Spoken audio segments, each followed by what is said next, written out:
you very much. A very good morning, everyone. I'll spare you the pain of a speech. I wish you a good morning. Thank every one of you for your patience. You epitomize resilience, love, and friendship. You came, you bought tickets, and you came here and you have stayed until the early morning of Sunday to support JW Show. And I want to say, I salute you. Thank you, thank you, thank you. I want to thank Jeffrey and his wife for conceptualizing this idea and refusing to give up. 11 years running, they have done this, and the message that I take home, which I share with you, it takes hard work, persistence to succeed in life. And I want to encourage you to know that you can be anything you want to become if you don't give up. So keep trying. If you fail, if you get tired, take a rest, but never quit. You can pause, you can ask for a prayer, you can talk to a friend, but never quit on your dreams, no matter what happens in your life. And lastly, and the most important, I want to leave you with this very important message. Put God first in whatever you do. Let God be your friend. In everything that you do, commit it to God, and you will succeed in your plans. In life, you need God and you need people. But more than anything else, you need to believe in yourself, and you need to know that it's only one of you that God has, and He doesn't have another one. So work on yourself, learn a new skill, learn to be patient, learn to persevere, and learn to network. That's the reason we have stayed until this early morning of Sunday. May God bless you. I appreciate everything that you have seen here, the beauty with praise, our MCs, the people who organize this, my colleagues who worked here, and I've seen a lot of them, the officials of KFCP who have done amazing work to keep this place. And I want to thank everybody, including our keynote speaker and the judges and the other panelists who have made it possible tonight for it to be what it was, what it has been. May God bless you. We shall meet again. Let us continue supporting one another, understanding with one another, to weke Mungu mbele. Mungu awabariki. Dr. Ezekiel Mutua, how are you doing? Fine, thank you. And how do you feel? Well, fantastic. How does it feel to be outside of KFCB? Well, I mean, I'm inside still, in the sense that it was not about the job, it is about the calling, to contribute to the dreams of our young people, supporting the creative industry, helping nurture, identify and nurture talents, and ensuring that we have in place policies that would help our youth to eat from the sweat of their brow, and that they benefit from their creativity by fighting pirates and so on, which is what I'm doing every day. But more than that, mentoring them. Yes. That is amazing and perfect. Now let me ask, coming to fashion itself, how do you think the Kenyan government can actually join with the private sector to help fashion as an industry boost the Kenyan economy? Because from statistics in 2013, there was a 13.91% boost. And since then, the 2016 and 2020 report have actually shown a downfall. How can that be salvaged? I think that there are quite a number of policy initiatives that the government has initiated. We talked about Buy Kenya, Build Kenya, which has now been institutionalized as a government policy in all government offices. We have directed by the president that in government civil servants on Fridays dress down, wear Kenya, and ensure that we are able to dress in a manner that reflects the cultures and ideals of our country. And I think by putting in place policies that would enable local production and giving tax incentives to people who are producing locally, incentivizing them to produce more so that they can create jobs, rather than inviting foreign manufacturers, so that we can do it here in Kenya.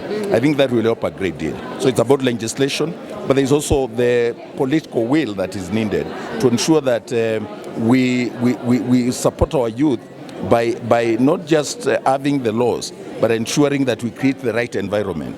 Legislation is good, but I think the moral fabric of our country that will help to respect copyright, and ensure that you don't pirate people's works, that you buy the original, and that you are able to support talent, I think is what we need to build. So there is a national conversation that is needed at every level, because if all of us can do what we have done tonight, if we can have this replicated in music, in films, I think this country can go very far. We don't need to talk about white-collar jobs anymore. And you are asking the question about the infusion of fashion, technology, and resilience. I think this is what epitomizes that, because technology is an enabler. It saves on time and helps you to connect with the world. So if you're in a market of 50 million Kenyans, using technology, your market is a global market. It's the 7 billion people in the world.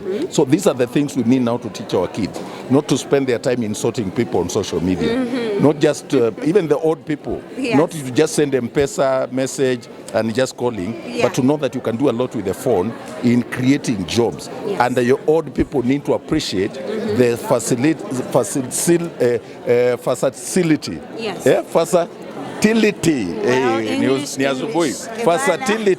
for young people. So rather than fear technology, we need to encourage them to consume more. But we need to ensure that we put in the safeguards that will guide our young people to benefit from online e-commerce and be able to do business with the rest of the world.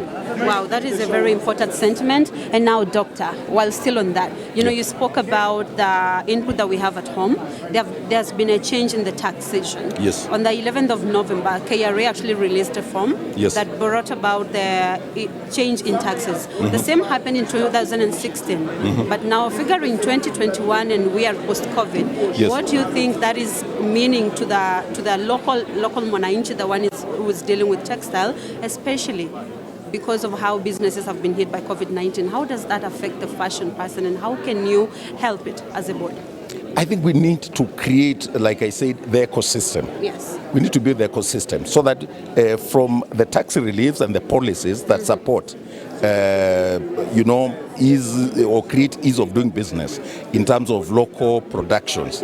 We also create an ecosystem where there is production, distribution, consumption. If you create and there's nobody consuming, people are still buying foreign, then we are not helping. So creating that ecosystem, that's what I'm calling the national conversation, that we can all be proud about our own people, about our own creation. This is how Nigeria has spread, particularly in the creative sector. Nollywood has grown because Nigerians consume Niger movies. Nigerians consume Niger content.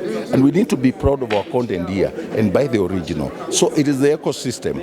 Yes, I appreciate what KRA has done. I appreciate a lot of policies government has put in place. But there is incoherence. There is incoherence in terms of creating the ecosystem that will ensure from the identifying, nurturing talents to the creation, distribution, production, and the consumption of the same is built within an ecosystem where even the consumer also feels incentivized to buy local. Because if you tell me to buy local, but I have a cheaper option, you see, I will not buy. So we must create an ecosystem. That ecosystem requires leadership. What this country needs is leadership at every level, not at political level. You see, when we talk of leadership, we think of the president, members of parliament. Leadership is CEOs, leadership is government officials at middle level and all the way to the up, to create an ecosystem that supports local production and local consumption. Wow, that is amazing and very enlightening. Now, sir, why do you think as a person you are very special to the fashion industry? What is it about you that makes you important? One, I support young people, and a lot of young people are in this. So first of all, like I said, I don't just mentor by word of mouth. I like getting involved in what they're doing. Like now, I've just committed to support the 12 exhibitors who are here, designers, I'll be buying from them every month. Somebody will be dressing me out of the 12 of them. From January next year. Actually, we are starting in December, but from January, I've given 12 orders to January, February, all the way to the end of the year. I think what is special about me is my commitment and my love for the young people. And it's not something that is starting now. I was a school leader, captain, all this throughout my school life. It's because of the passion I have to see other people doing better. Yes. This is my calling. I would like to see another person doing better. It's what I do even with my family. Yes. When I take several steps and I think of a brother or a sister who is not doing as well, I go back and I visit them and ask them, if I did this, would it help you? Would you be able to move to the next level? Yes. And that's what life is all about. We are blessed to be a blessing. Wow. You heard the man himself. We are blessed to be a blessing. Thank you so much, sir. And you enjoy the rest of your evening. Asante sana. Sure.